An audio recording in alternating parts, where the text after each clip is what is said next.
Hi everybody, welcome to more Easter activity recipes.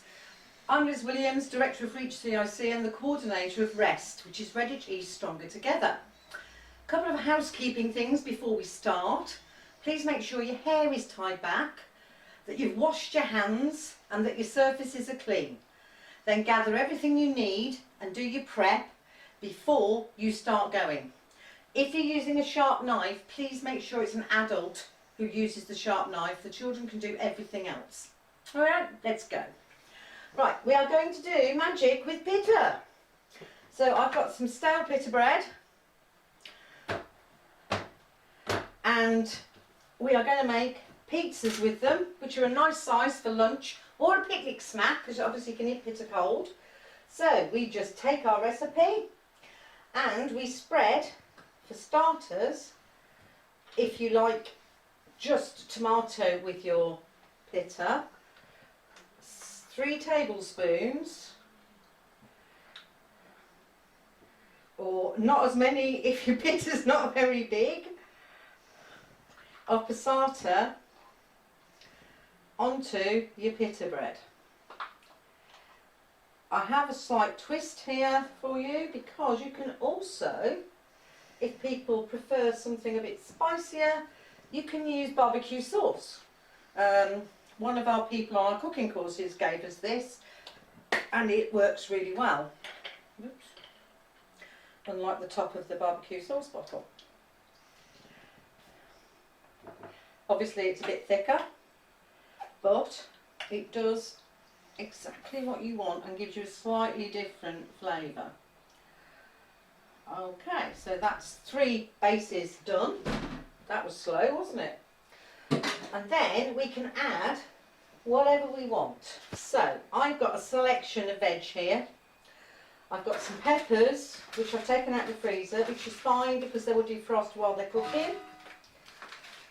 So I've got a nice mix of green, yellow and red. So we scatter those on.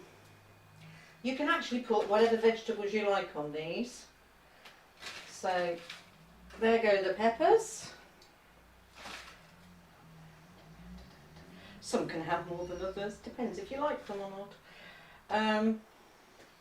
Then what I've done, instead of big onions, I've chopped up some spring onions, because with a small Pitta bread they fit better and they're not as harsh as ordinary onions, so they cook quicker and they don't taste as strong, which especially for children I think is much better. Personally, you might want to differ. And I've got some mushrooms. Now you don't have to put mushrooms on if nobody likes mushrooms, but the nice thing about these Pittas is if you chop stuff up and give the children the choice, they are more likely to eat the vegetables because they've put them on. The other thing you can do obviously is you can make smiley faces or anything else like that, and that will keep the children happier. But as I said, you can also let them go cold and then you can take them away with you for a picnic. Right, we have also got here some grated cheese. So literally scatter the grated cheese. So that is a vegetarian one.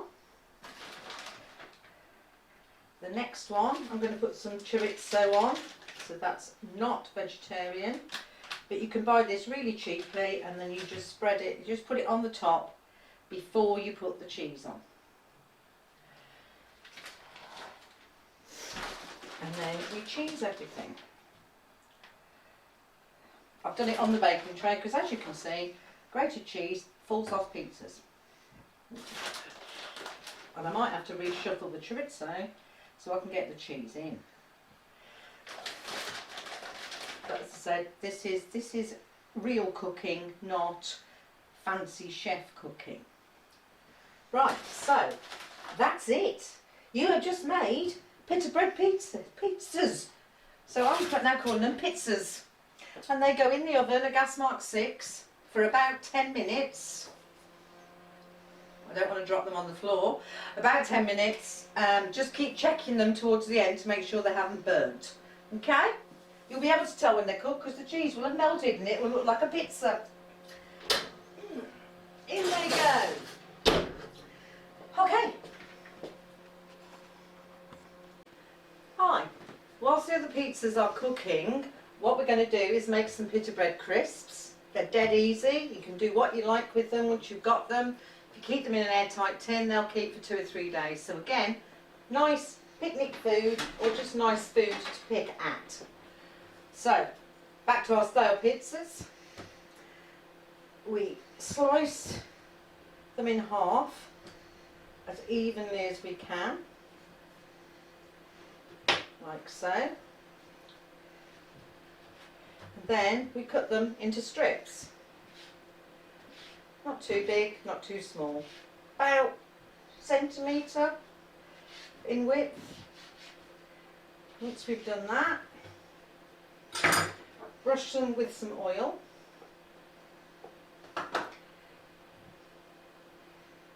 I'm using olive oil, but any vegetable oil will be absolutely fine. Especially if it's, you know, a pure oil like rapeseed, which a lot of the supermarket vegetable oils are. And then these are going to be ready salted. So we literally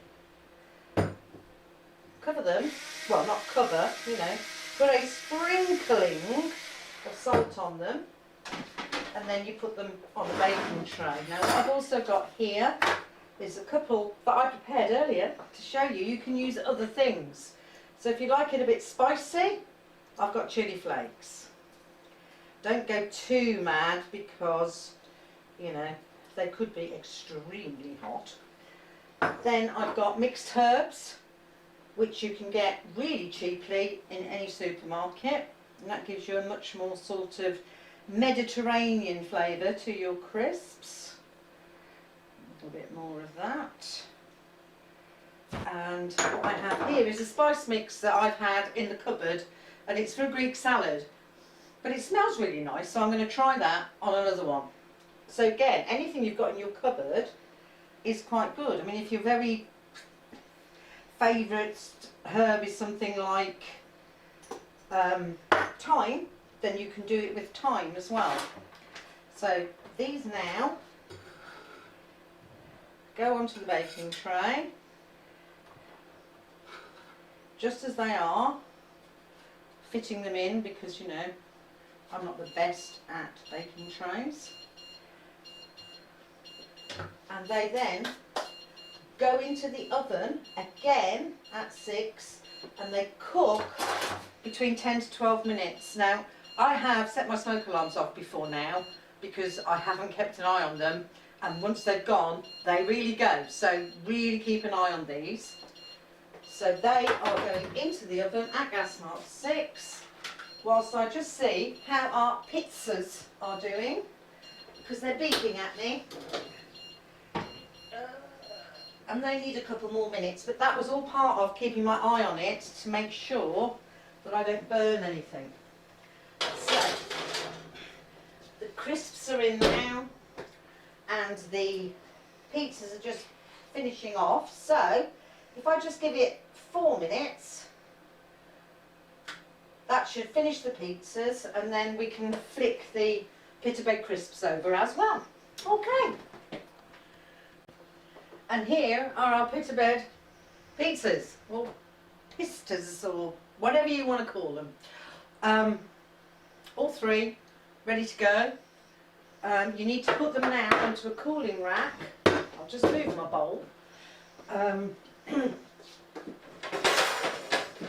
What I found is a grill tray or an oven thing, doesn't matter, work just as well, because we've all got those hanging around from when we've had another oven or whatever. So if you haven't got one, you can find something that will do it.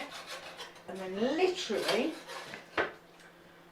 put them on there so that they've got time to crisp up and not stick totally to the tray. I would suggest that while the tray is still warm, you also take off the rest of the cheese. Okay? And it was as easy as that.